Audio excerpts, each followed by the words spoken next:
नमस्कार, Bharat express UP में आपका स्वागत है। मैं हूं हरिशंकर कुमार। मेरठ में टीबी के राम के लिए होगी ये चुनौतियां। कई चुनौतियां हैं। जातीय समीकरण साध पाएंगे अरुण गोविल? ये बहुत बड़ा सवाल है।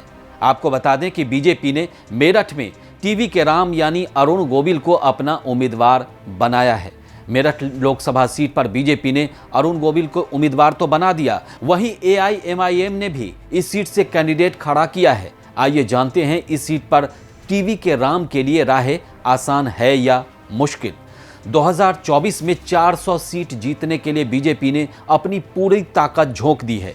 बीजेपी मेरठ से इस बार अरुण गोविल को चुनावी मैदान में उतारकर बड़ा संदेश दिया है।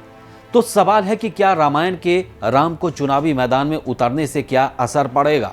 इसे संयोग कहिए या पॉलिटिकल प्रयोग, समझिए। मगर त्रेता युग में राक्षसों का संहार करने के लिए जिस धरा पर कौशल्यानंदन पहुंचे थे, वहां इस बार सियासी शत्रुओं का सामना करने के लिए भगवा पार्टी ने राम का काल्पनिक किरदार निभाने वाले उस शख्स को चुनावी मैदान में उतार दिया, जिसमें देश की एक बड़ी आबादी भगवान की छवि देखता है।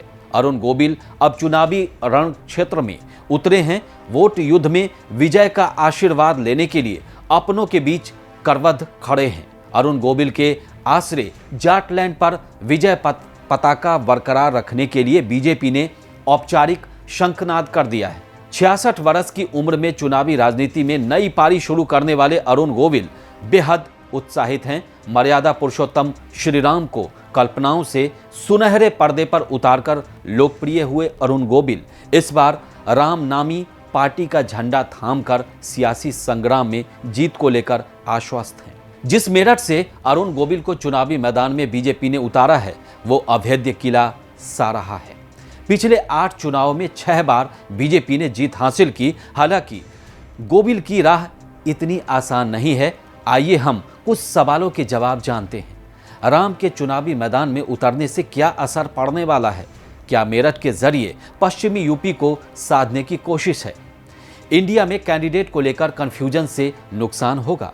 श्री राम का किरदार निभाने वाले अरुण गोविल को जाटलैंड से मैदान में उतारकर बीजेपी ने हिंदुत्व का संदेश दिया है। वहीं पर इंडिया गठबंधन में उम्मीदवार को लेकर घनघोर दुविधा है। मेरठ लोकसभा सीट समाजवादी पार्टी के हिस्से में है। अखिलेश यादव ने यहां से भानु प्रताप सिंह को टिकट दिया है, मगर अचानक खबर आई कि अखिलेश यादव अपना कैंडिडेट बदलना चाहते हैं। बदलाव को लेकर लखनऊ में समाजवादी पार्टी के वरिष्ठ नेताओं की बैठक हुई। हालांकि टिकट बदलने को लेकर अब तक कुछ साफ नहीं है, लेकिन इन सब के बीच बीजेपी नेता चौथी बार बड़ी जीत का दावा कर रहे हैं। परंपरागत तौर पर बीजेपी यहां मजबूत मानी जाती है। मेरठ में 2009 से लगातार केसरिया ध्वज लहराता रहा है। इस बार टिकट बदलने के बाद लोगों का मूड क्या है, वो सुन लीजिए। समूचे देश में विख्यात रहे अरुण गोविल मूलतः मेरठ के ही रहने वाले हैं। जी हाँ, ये बहुत कम लोग जानते हैं। दूसरी बड़ी बात यह है कि सियासी तौर पर बीजेपी का गढ़ रहे मेरठ में जातीय समीकरण के हिसाब से गोविल फिट बैठते हैं।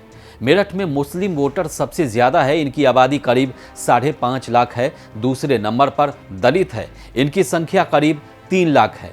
तीसरे नंबर पर वैश्य हैं, इनकी आबादी करीब 2.5 लाख है। चौथे नंबर पर ब्राह्मण हैं, जिनकी आबादी करीब 1.5 लाख है।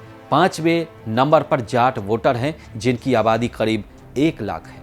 अन्य जातियों में जिनमें ठाकुर, त्यागी, गुर्जर, पंजाबी वगैरह शामिल हैं, इनकी तादाद करीब 5,40,000 है। वैश्य समाज से ताल्लुक रखने वाले अरुण गोविल के जरिए बड़े वोट बैंक को साधने की कोशिश है। गोविल के पक्ष में लोगों को गोलबंद करने के लिए सीएम योगी आदित्यनाथ ने मोर्चाबंदी भी शुरू कर दी है। चौधरी चरण सिंह विश्वविद्यालय के नेताजी सुभाष चंद्र बोस प्रेक्षागृह में बीजेपी के प्रबुद्ध वर्ग सम्मेलन में शिरकत की। 31 मार्च को प्रधानमंत्री मोदी मेरठ में चुनावी रैलियों की शुरुआत करेंगे, वहीं से शुरुआत करेंगे। ऐसे में बीजेपी समर्थक बेहद उत्साहित हैं। मेरठ में दूसरे चरण में 26 अप्रैल को वोटिंग होनी है। और आपको बता दें कि लोकसभा चुनाव से पहले वैसे भी यूपी नहीं पूरा देश राममय है। रामलला की प्राण प्रतिष्ठा के बाद यूपी में ही नहीं पूरे देश में रामलला को लेकर और राममय माहौल बना हुआ है। ऐसे में राम का किरदार निभाने वाले अरुण गोविल के लिए मेरठ सीट जीतना इतना मुश्किल नहीं दिखता। आपको हमारा ये वीडियो अच्छा लगा तो इसे लाइक कीजिए और चैनल को सब्सक्राइब कीजिए। नमस्कार।